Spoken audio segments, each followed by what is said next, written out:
Hello बच्चों। जैसा कि आपको ध्यान है कि मैं मीन आपको पढ़ा रहा था और मीन के मैंने 2 वीडियो बेसिक्स दिए हैं। आज अपन अपनी आईसीआई मॉड्यूल पे बात करेंगे और सबसे इम्पोर्टेंट तरीकों को मैं आपको डिस्कस करवाऊंगा। ठीक है, तो मैंने मीन का आपको बेसिक करा दिया। अगर आपको बेसिक नहीं पता तो आप क्या करोगे, बेसिक पढ़ोगे। ठीक है, 2 वीडियो कंप्लीट करोगे। तो जिसमें अपन ने अर्थमेटिक मीन के बारे में पढ़ा और अर्थमेटिक मीन के फॉर्मूले डिस्कस किए हैं। ठीक है, तो आज अपन बात करेंगे सबसे पहले अर्थमेटिक मीन का, जिसका फॉर्मूला मैंने आपको बता दिया। अब एएम का फॉर्मूला क्या बताया मैंने, एएम का फॉर्मूला जो मैंने बताया सेम फॉर्मूला है। मैंने बताया मीन क्या होता है, equal sigma X upon N. Sigma X का मतलब जो भी डेटा होगा उसका समेशन कर देंगे, सबको ऐड कर लेंगे और नंबर ऑफ ऑब्जर्वेशन से अपन डिवाइड कर देंगे। इस मेथड का अपना नाम मैंने बताया था आपको, इस मेथड को डायरेक्ट मेथड बोलते हैं। क्या बोलते हैं? डायरेक्ट मेथड बोलते हैं। ठीक है, मैं आपको इस हिसाब से पढ़ाऊंगा कि आपको ये टॉपिक दोबारा पढ़ने की जरूरत आपको नहीं पड़ेगी। ठीक है, मैंने आपको बता दिया था। आगे चलते हैं। उसके बाद देखो ध्यान से सुनो। मीन का जो दूसरा फॉर्मूला मैंने आपको सिखाया था वो मैंने आपको डिस्क्रीट सीरीज में बताया था, sigma F X upon N बताया था, जो सिग्मा एफ होता है। और अपने ये वाला डिस्कस कर लिया मैंने आपको। अपन क्वेश्चन पे डील करते हैं। पहला एग्जाम्पल आपके सामने है, एग्जाम्पल 14.1 और बहुत ही इजी सा ही है। आपको क्या दिया, आपको 9 वर्कर्स दिए हैं और इनकी आपको वेजेस दे रखी है और आपको इनका मीन निकालना है। मीन के लिए कैसे करेंगे, फॉर्मूला कर इन सबको ऐड कर लेंगे अपन 9 की 9। 9 को अपन क्या कर ऐड कर लेंगे और डिवाइड कर देंगे 9 से। ठीक है, कैलकुलेटर में सबको ऐड कर लो और 9 से डिवाइड कर दो। उसके बाद कितना आएगा बताओ, 62.44 अपना आंसर हो जाएगा। डन, सिंपल सा ही है, इसमें कोई दिक्कत नहीं है आपको। चलते हैं आगे। देखो, अगर ये वाली सीरीज हमारे पास आती है तो अपन इसको कैसे सॉल्व करेंगे। वैसे तो ऐसा कुछ एग्जाम में आपके नहीं आएगा, पर फिर भी मैं आपको बेसिक से बता देता हूँ। आप है ना इस प्रकार के क्वेश्चन को कैलकुलेटर में भी सॉल्व कर सकते हो। कैलकुलेटर में कैसे सॉल्व करेंगे, देखो अगर एग्जाम में मान लो क्वेश्चन आता है तो उसको बहुत ही एडवांस तरीके से सॉल्व करना पड़ेगा। फॉर्मूला आपको ध्यान है कि अपन 2 फॉर्मूले लगा सकते हैं, अपन शॉर्टकट से भी कर सकते हैं और डायरेक्ट मेथड से भी कर सकते हैं। तो क्या करोगे, यहाँ पे इनकी मिड वैल्यू को अपन लिख लेंगे। अब 44 और 46 की 48 की मिड वैल्यू कितनी होती है, तो कैसे करते हैं, इन दोनों को ऐड करके अपॉन 2 करते हैं। तो देखो कैलकुलेटर में क्या करना है, जो बताऊं वैसे सॉल्व करना है। मेरे पास ये वाला कैलकुलेटर है और इसमें सॉल्व कैसे करते हैं मैं आपको बताता हूँ। देखो मैं एक बार है ना वीडियो थोड़ा सा करता हूँ चेंज और उस हिसाब से मैं आपको बताऊंगा कि कैलकुलेटर में अपन इसको सॉल्व कैसे करेंगे। देखो ध्यान से देखो, सबसे पहले इसकी जो, अगर ये एग्जाम में आता है, इसकी जो मिड वैल्यू है वो यहाँ पे लिख लेंगे अपन। तो 48 और 44 और 48 की मिड वैल्यू क्या होती है, तो आपको मिड वैल्यू निकालनी आती है। कैसे करते हैं, देखो 48 प्लस 44 था अपॉन 2 46 होता है ना। ऐसे इसकी मिड वैल्यू आपको क्या करना है, यहाँ पे लिख लेना है। इसकी मिड वैल्यू 46 आ गई। अब अगले की मिड वैल्यू कितनी आएगी, 51 आ गई। और अगले की मिड वैल्यू आएगी 56 आएगी और फिर 61, उसके बाद 66 और लास्ट वाली मिड वैल्यू आएगी 71। ये मिड वैल्यू अपने निकाल ली। अब क्या करना है, इसको फ्रीक्वेंसी से मल्टीप्लाई करना है और ऐड करना है। तो इसको अपन करेंगे कैलकुलेटर के अंदर। कैलकुलेटर में कैसे करेंगे, देखो देखोगे 46 into 3, 46 multiply by 3 equals to, अब एम प्लस है ना, ये देखो एम प्लस दबा दो। ठीक है, और उसके बाद अगला क्या है, अगला है अपने पास 51 अपॉन 4, 51 मल्टीप्लाई 4। देखो 51 मल्टीप्लाई बाई 4 इक्वल्स टू किया, इसको एम प्लस दबा दो। उसके बाद 56 इंटू 5, देखो देख जाओ 56 इंटू 5, तो 56 मल्टीप्लाई बाई 5 इक्वल्स टू, इसको भी एम प्लस दबा दो। उसके बाद 61 into 7, 61 multiply by 7 equals to M plus दबा दो। उसके बाद 66 into 9, 66 into 9 equals to M plus दबा दो। फिर 71 into 8, 71 into 8 equals to M दबा दो। ठीक है, फ्रीक्वेंसी का टोटल कितना है, फ्रीक्वेंसी का टोटल 3 4 5। फ्रीक्वेंसी कितनी है, 3 प्लस 4 प्लस 5 प्लस 7 9 8, 7 9 8, 36 है फ्रीक्वेंसी। तो जो हमने ऐड किया ना एमआरसी से चेक कर सकते हैं। एमआरसी दबाओ, जो अपने ये आएगा एफ एक्स का सम आ गया, डिवाइड कर दो इसको 36 से। मीन आ जाएगा 61.416। देखो आंसर देखो 61.416 आया ना, तो इसको अप्रोक्स 42 लिख सकते हैं, समझ गए। तो वो सेम टू सेम अपना आंसर आया। देखो जो टोटल आया ना, जो एफ एक्स का जो टोटल आया वो आपके मेमोरी में ऐड हो जाएगा, देखो मेमोरी में। तो आप ऐसे भी कैलकुलेट कर सकते हो फटाफट, आपको टाइम वेस्ट नहीं होगा। Thank you. और फिर आप एक ध्यान रखना, मेमोरी जो है ना इसको इरेज करनी है, आप इसको 2 बार प्रेस करो, MR दो इरेज हो जाएगा। वापस बताता हूँ, देखो ऐसे किया 2 इंटू 3 6 आया, जैसे मान लो सॉरी 2 इंटू 3 6 आया, इसको M प्लस दबा दिया, मेमोरी में आ गया। देखो अब कुछ और ऐड करना है ना, जैसे मान लो 5 इंटू 6 30 ऐड करना है, 5 इंटू 6 प्लस कर दिया sorry 5 into 6 equals to M plus दबाओ, मेमोरी में अब दोनों ऐड हो जाएंगे, तो कितना मेमोरी चेक करो 36, एक बार प्रेस करो मेमोरी इरेज हो जाएगी। तो मेमोरी का यूज ले सकते हो। थैंक यू, समझ आया। होप आपको समझ आया जो मैंने आपको बताया। तो एक बार वापस चलते हैं अपने टॉपिक के ऊपर। मैंने आपको क्या बताया, देखो करना क्या होता है, मैंने इसको आपको थोड़ा करके बताया को, थोड़ा सा क्या कैमरा के अकॉर्डिंग दिक्कत होती है। इन सब की मिड वैल्यू निकाल लेंगे अपन, इन सब की मिड वैल्यू निकाल लेंगे, इन सब की मिड वैल्यू अपन निकाल लेंगे। मिड वैल्यू निकालने आती है 44 प्लस 48/2, ऐसे मिड वैल्यू 46 आ गई।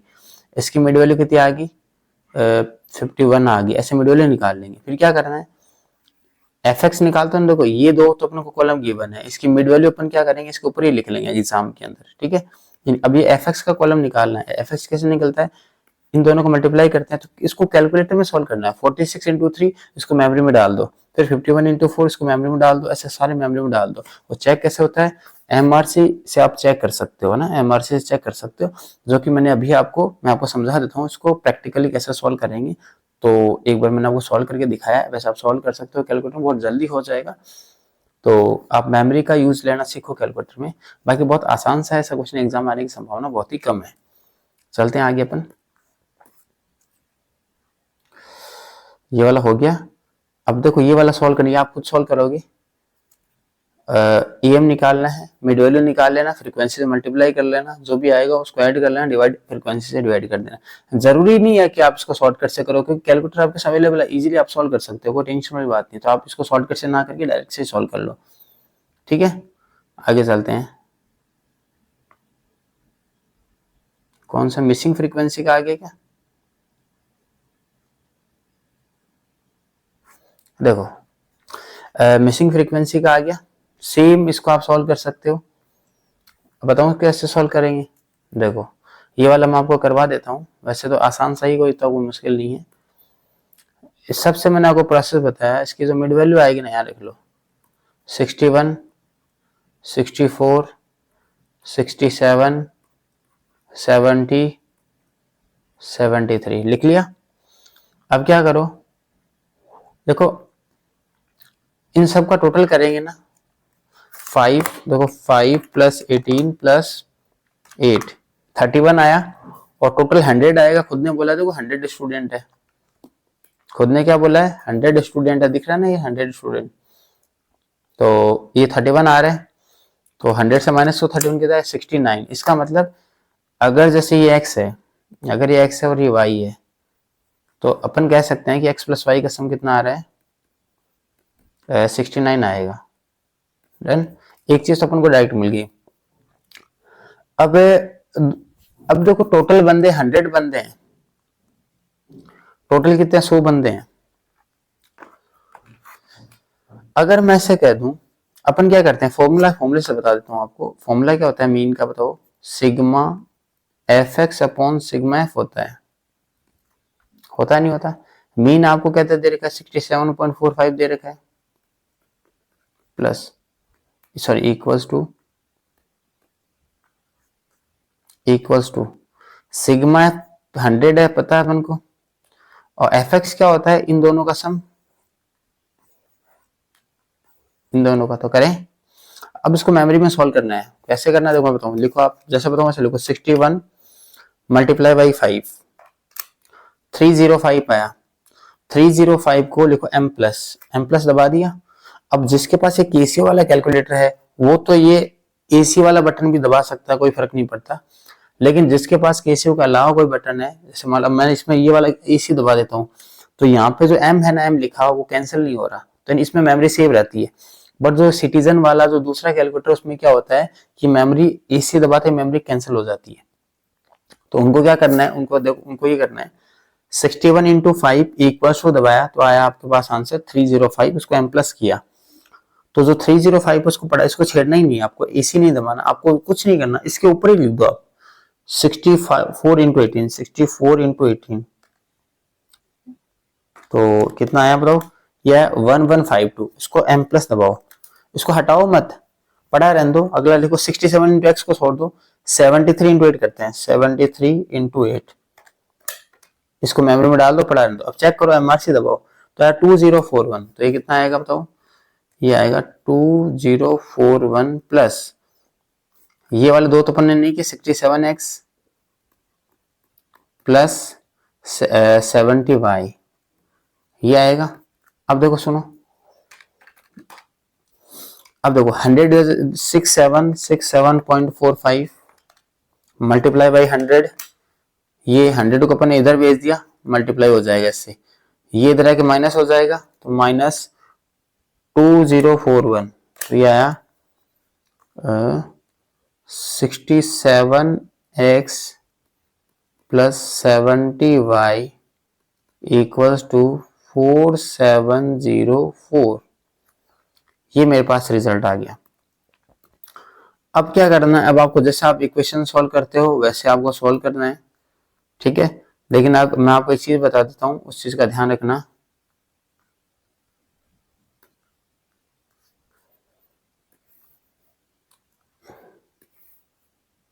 ध्यान क्या रखना है, आपको इक्वेशन सॉल्व करने से बचना है, जितना आप बच सकते हो इक्वेशन सॉल्व करने से बचना है। आपको करना है क्या, आपको ऑप्शन पे जाना है, इसने देखो एक्स और वाई की वैल्यू पूछी है आपसे, ठीक है, तो ये ऑप्शन में डेफिनेटली आपको देगा, तो आप ऑप्शन में चेक करो कौन से ऑप्शन को ऐड करने पे 69 आ रहा है और यहाँ पे रखने पे 4704 आ रहा है, ऑप्शन से ट्राई करना है। याद कर लो जितना हो सके आपको इक्वेशन को सॉल्व करने से बचना है, अगर आपने ऐसा किया तो आप फायदे में रहोगे। बाकी बेसिक सॉल्व करना सबको आता है, आप भी सॉल्व कर सकते हो भाई, इस पूरी इक्वेशन को 67 तो कैसे सॉल्व करना सिखा देता हूँ, अगर आपको नहीं पता इस इक्वेशन को लिख दिया, सेम टू सेम लिख दिया 67x plus 70y equals to 4704 लिख दिया। अब इस इक्वेशन को 67 से मल्टीप्लाई करते हैं पूरी इक्वेशन को, तो 67x प्लस 67y और 69 को मल्टीप्लाई करो 67 से, 4623। अब माइनस कर देते हैं अपन, तो कैंसिल आउट हो गया, इधर बचा 3y, इधर क्या बचेगा 4704 से माइनस करना अपन को 81, तो y की वैल्यू 81 को डिवाइड करो 3 से, तो बहुत आसान सा, इसमें कोई दिक्कत नहीं, 27 आ गया। y अगर 27 आ गया तो ये 27 है, तो वो 69 से माइनस कर लो, हमारे पास वो कितना बचेगा 69 माइनस 27, ये 42 बचेगा। ये मैंने आपको बेसिक से ही बता दिया। तो देखो वैसे इतना बड़ा क्वेश्चन एग्जाम में नहीं आता है, एग्जाम में बहुत अच्छे से क्वेश्चन आएंगे जब मैं आपको स्कैनर सॉल्व कराऊंगा, जब मैं आपको इसके आगे वाले प्रैक्टिस कराऊंगा, सेट भी कराऊंगा, सेट भी से इंपॉर्टेंट क्वेश्चन आते हैं, ये तो सिर्फ बेसिक समझने के लिए। अभी आगे आप बीकॉम वगैरह कोई दूसरे एग्जाम दो तो वो बहुत काम आएगा आपके लिए ना। तो चलते हैं आगे अपन। अरे यार देखो आंसर चेक कर लो, देखो 27 आया और एक 42 आया, एकदम सही है अपना आंसर, 27 42 अपना आंसर एकदम सही है। इसके बाद मीन की जो प्रॉपर्टीज हैं वो मैंने आपको बता रखी हैं, वैसे मैंने बता दी थी, आपको वापस बता देता हूँ। प्रॉपर्टीज में ध्यान क्या रखना, अगर जैसे मान लो अगर x के कुछ डेटा दे रखा है 1 2 3 समथिंग कुछ दे रखा है, अगर आप में x में +1 करोगे तो मीन में +1 हो जाएगा, अगर आप -1 करोगे तो मीन में -1 हो जाएगा, अगर सारे डेटा के अंदर आप मल्टीप्लाई बाई 2 करोगे तो मीन भी मल्टीप्लाई 2 से होगा। तो इसने क्या बोला, if all the observation assume by a variable are constant, एक के अपने वेरिएबल एज्यूम करा तो मीन भी क्या होगा, यानी अगर सारी ही वैल्यू की है, मतलब सारे बच्चों के पास सम के अमाउंट है तो मीन क्या होगा, तो सिंपल सा बताया, मैंने आपको बताया था कि इक्वल अमाउंट डिस्ट्रीब्यूट कर दिया, सबको मैंने 10 10 10 10 डिस्ट्रीब्यूट कर दिया और कोई मेरे पास एक्स्ट्रा रुपीज नहीं है, तो मीन के होगा, इसमें कोई दिक्कत ही नहीं है। तो बहुत इजी, सही। 10 बच्चे हैं, 10 के पास 170 170 170 है, तो मीन 170 ही होगा, इसमें तो कोई टेंशन वाली बात नहीं है। If all the observation are equal then mean are also equal। उसके बाद चलते हैं, पहले प्रॉपर्टी में कोई दम नहीं है, कोई इंपॉर्टेंट नहीं है। सेकंड प्रॉपर्टी मैंने बता दिया, सिग्मा डीएक्स की वैल्यू 0 होती है जब मीन अपन एज्यूम मीन से अपन क्या करते हैं, एज्यूम मीन और रियल मीन सेम होता है। जो मैंने एज्यूम किया वो रियल मीन के इक्वल होगा, तो आपका क्या होगा, dx की वैल्यू 0 होगी, x माइनस एक्स बार का सम 0 होगा। अगर फ्रीक्वेंसी आ जाए तो x minus x bar multiply by frequency की वैल्यू 0 होगी, ये मैं आपको बता चुका हूँ, ठीक है। इसके बाद मीन के अंदर मैंने बताया था ओरिजिन का भी फर्क पड़ता है, स्केल का भी फर्क पड़ता है। ओरिजिन का मतलब अगर मैं सारे डेटा में +5 करूंगा multiply by 2 multiply sorry origin का मतलब प्लस माइनस, अगर मैं सारे डेटा में +2 करूंगा तो मीन में +2 हो जाएगा, अगर मैं सारे डेटा में -2 करूंगा तो मीन -2 हो जाएगा। यानी मीन में ओरिजिन का फर्क पड़ता है। स्केल का मतलब multiply divide, if all the observation are multiplied by 2 then mean are also multiplied by 2 and if all the observation are multiplied by 4 then mean are also multiplied by 4। then if all the observation are divided by 2 then mean are also divided by 2। जैसा अपन observation के साथ करेंगे mean के साथ वैसा का वैसा change आएगा। इसको बोलते हैं कि मीन में फ्लक्चुएशंस का फर्क पड़ता है, अगर डेटा फ्लक्चुएट होगा तो मीन भी फ्लक्चुएट होगा, जैसा होगा वैसा ही मीन के साथ होगा, ठीक है। अब इसके क्वेश्चन मैं आपको आगे प्रैक्टिस करा दूंगा। तो मैंने इसमें एक चीज बोली थी, अगर आपने लास्ट वीडियो देखी है, मैंने कहा था solution of the equation represent two mean, equation का जो सॉल्यूशन है वो उसके मीन को रिप्रेजेंट करेगा। क्लियर है, चलते हैं आगे। अब कंबाइन मीन आपको मैंने नहीं पढ़ाया, ठीक है, तो कंबाइन मीन मैं आपको अभी जस्ट पढ़ा देता हूं।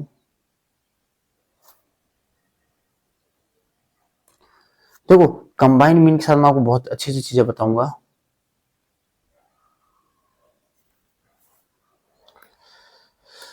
पहले कंबाइन मीन का मतलब समझ लो, पहले क्या करो तुम कंबाइंड मीन का मतलब समझ लो कि हो कंबाइंड मीन किससे कहते हैं। अगर आपको कंबाइंड मीन का मतलब समझ आ गया तो कोई भी प्रॉब्लम आपको नहीं होएगी। थोड़ा सा अपन जगह बना लेते हैं, ठीक है।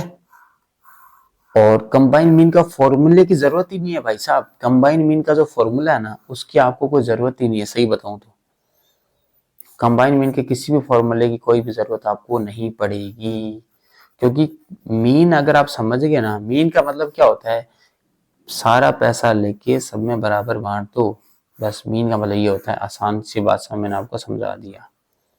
अब सारे बच्चे हेडिंग लगा लो कंबाइंड मीन। मैं आपको सिखा देता हूँ कंबाइंड मीन किसे कहते हैं।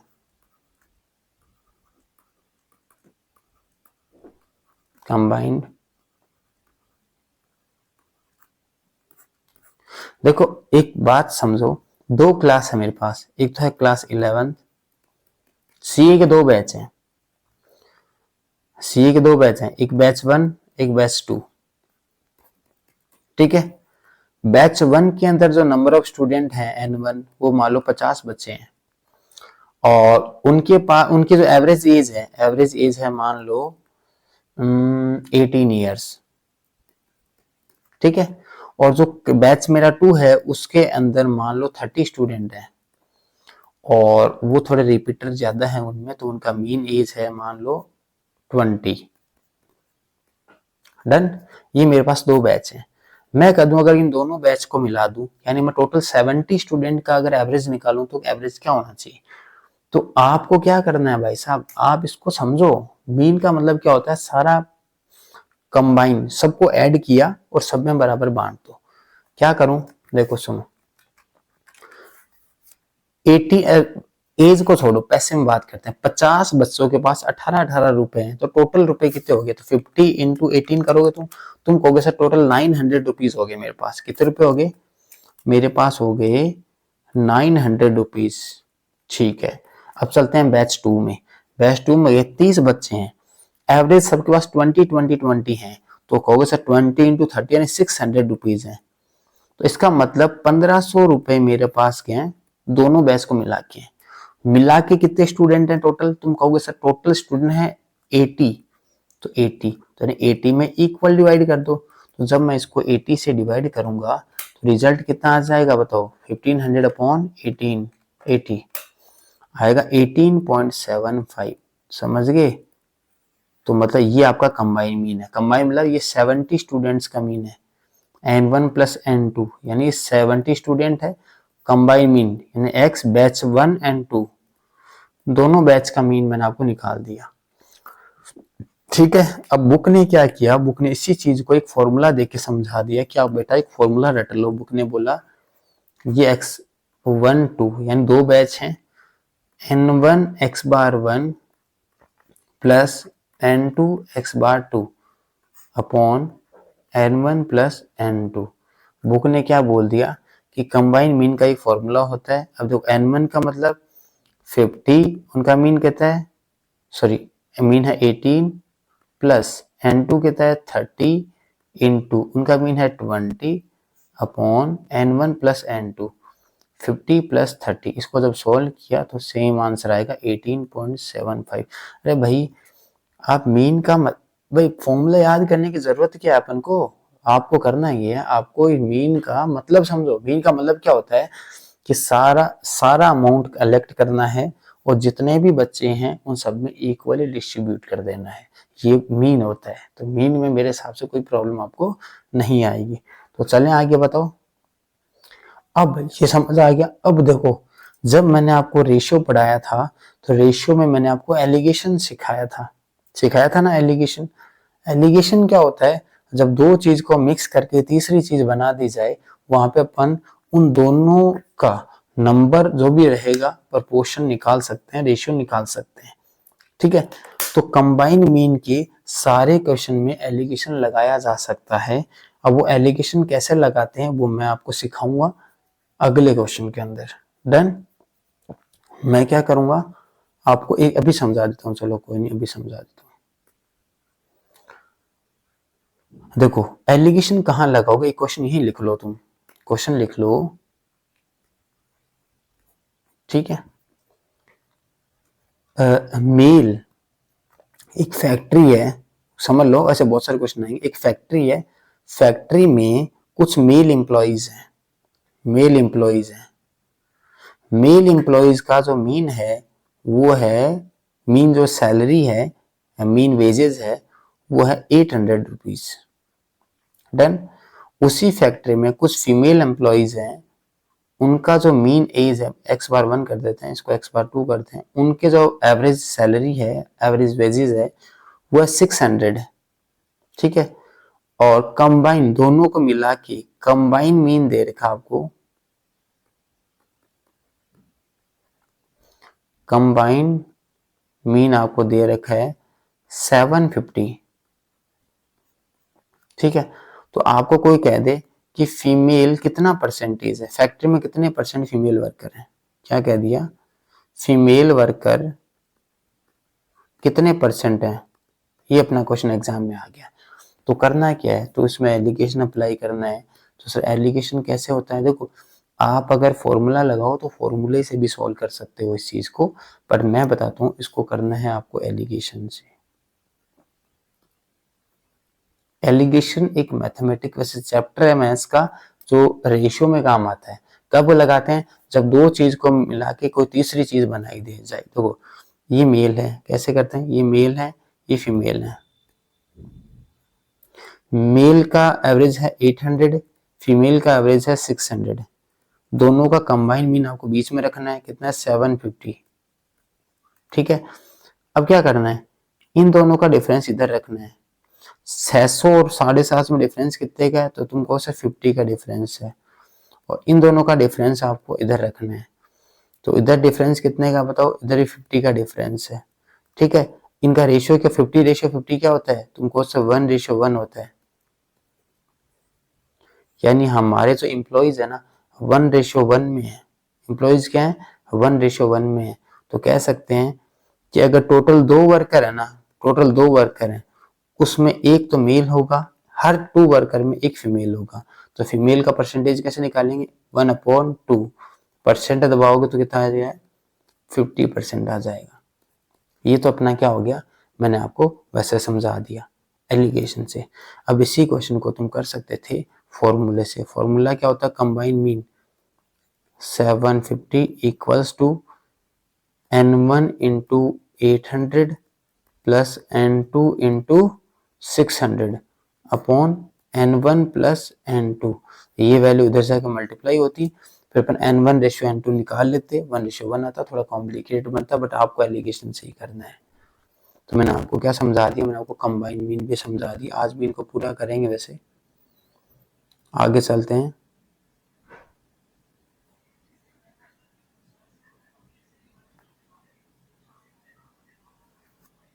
अरे हो जा भाई,